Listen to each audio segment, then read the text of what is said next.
like I can do anything now. I've got a new job. I think that Jesus has now triumphed over everything. This is going to be a great day just as soon as I get that big story. Yep, that big story. Any minute now, it's going to come. Yep. Okay, maybe if I try changing positions. Oh, guys, I hear it. It's coming. It's coming. The big story. No, that was just a bird.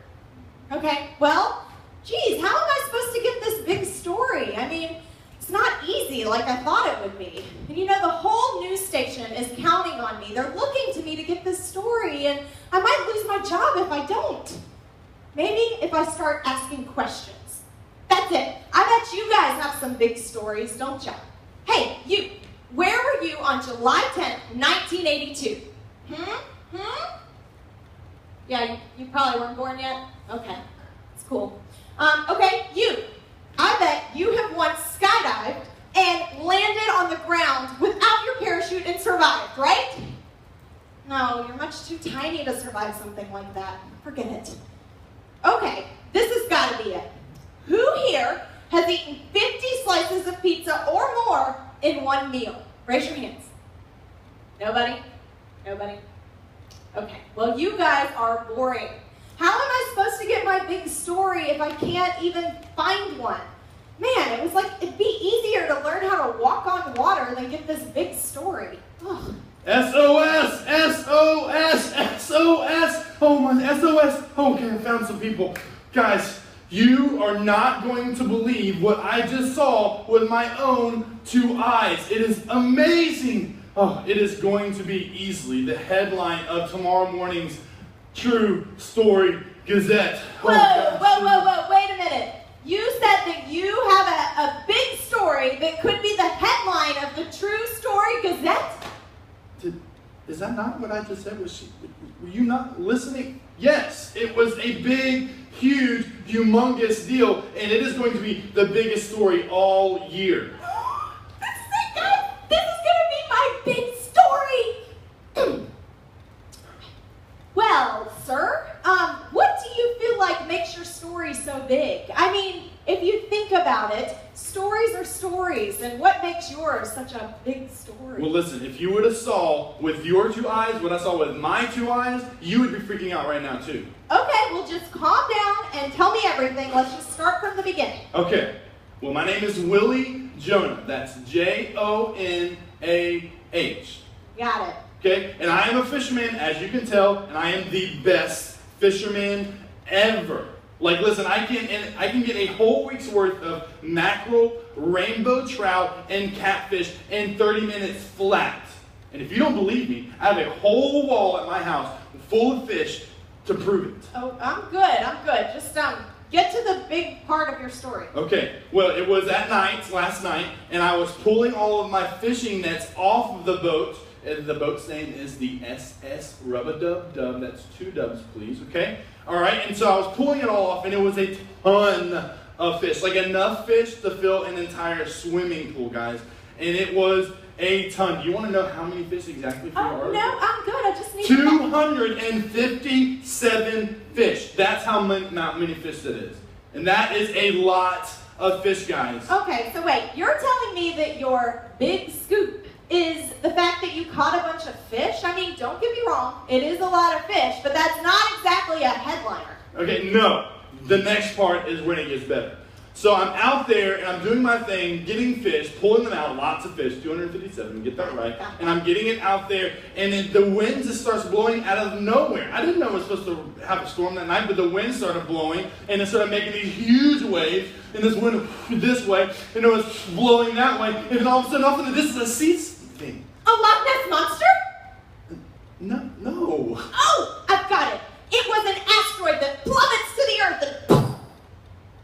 No, if that... Okay, if it wasn't that, it had to be a UFO that hovers over the lake and sucks up all the fish and then takes off to its own planet. No. Calm down. But I was out there and I was looking off into the distance and I saw something and it looked like a ghost. A ghost? Ghosts aren't even real. and the Loch Ness Monster is real? Listen, that's what I thought. Ghosts aren't real. That can't be right. But then I started looking closer. And I was like, wait, that looks like that guy that last week was feeding thousands and thousands of people with just like bread and fish. Guys, what was his name? He fed like 5,000 people. Jesus. Jesus was out there on the water. Okay, so Jesus was in a boat on the water. No, he wasn't even in a boat. He was just literally on the water, just walking around like we're walking to the store. He was just walking on the water like it was no big deal. I could barely stay in my boat, and the wind and the storm wasn't even affecting him. No way, that is huge. And that's not even the best part, because at that point, he starts walking over to this boat. And then he gets to this boat and he sticks his hand out and he grabs some guy's hand. And I'm like, wait, I know that guy. That's Peter. Peter is a fisherman just like me. And he starts pulling Peter out of the water. And then an even crazier thing happens. Peter transforms into a unicorn. No, weirdo. No. Peter steps out onto the water and he doesn't sink at first. And then he's just out there like nothing was going on. Well, how could he though? I mean, he was just a normal guy unless he had superpowers.